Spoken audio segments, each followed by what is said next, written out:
On today's Mackey Digital Q&A Tuesday, we record on a Wednesday and we talk about everything important having to do with mobile web design for your website.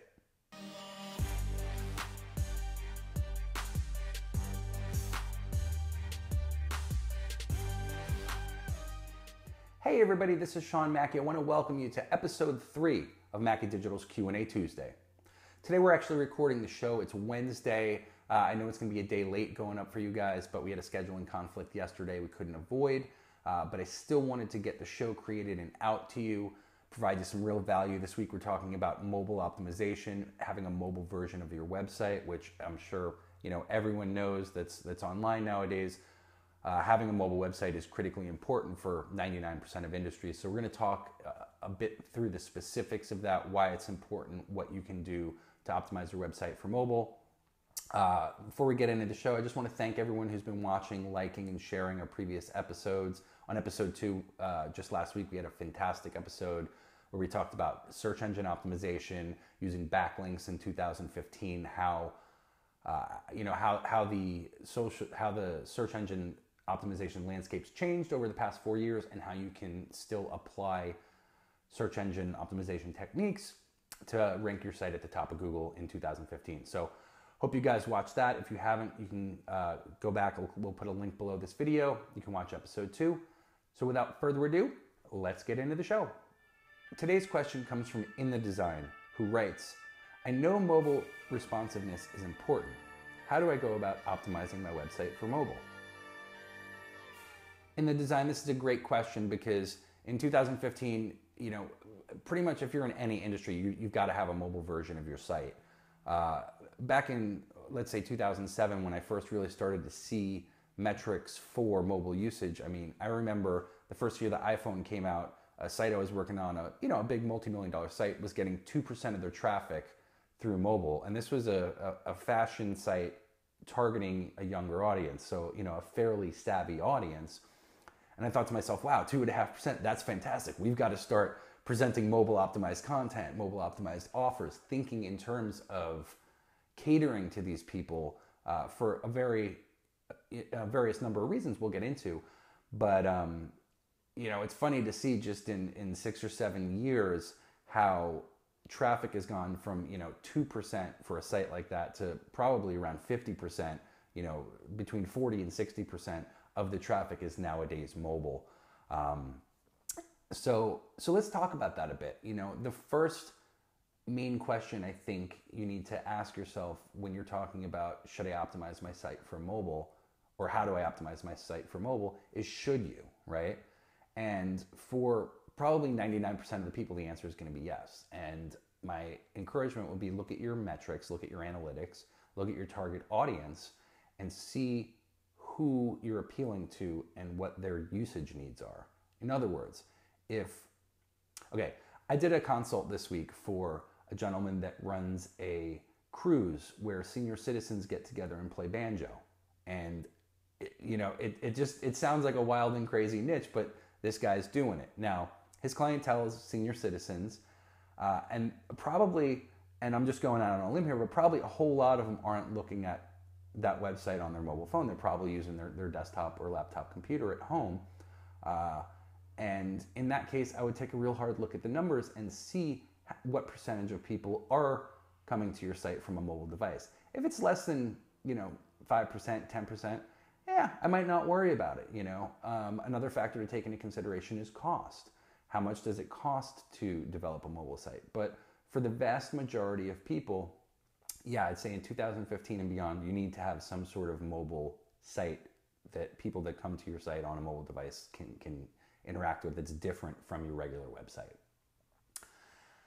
And why would you want that? Well, at a high level, right? Let's just talk about some theory first. I like this theme we've got going where we talk a bit about theory and then we give some concrete practical tips and advice and tactics at the end. So let me just get philosophical for a moment, if you will, and then we'll get into some practical solutions. So building a mobile website is ultimately necessary for 2 reasons. Number one, the resolution of the screen that you're looking on. On a laptop computer or a desktop, you have a big screen, right? and you have a small mouse. The pointer on a mouse is 1 pixel wide. But on a mobile device, you have a smaller screen and you have a bigger input device. You know, your finger is technically about 60 to 80 pixels wide. So, you know, bigger device, smaller pointer versus smaller device, bigger pointer. And navigating a site, the usability of a site, having things like menu options spaced out so that you can easily tap them with your finger versus on a mouse versus if you're using a mouse on a desktop where you can you can navigate more effectively, you can be a little more, you have more freedom with design in terms of how you're trying to stylize your content. So it really boils down to usability, user interface concerns, user experience of your web content, how it's structured.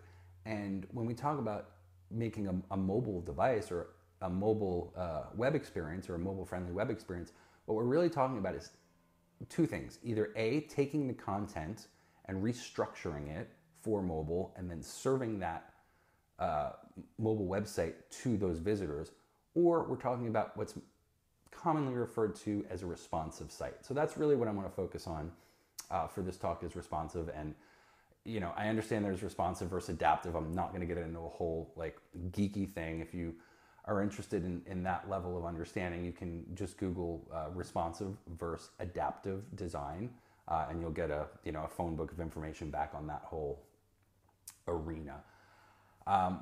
But really, when we're talking about mobile design, we're talking about responsive design, and what that essentially boils down to is having different breakpoints. So in other words, having one version of the site that's for wide desktop monitors, then having another version of the site that's a little bit slimmed down, that's maybe for tablets or smaller laptop screens, and then having a really small version of the site that's optimized for mobile phones, either in landscape or portrait mode.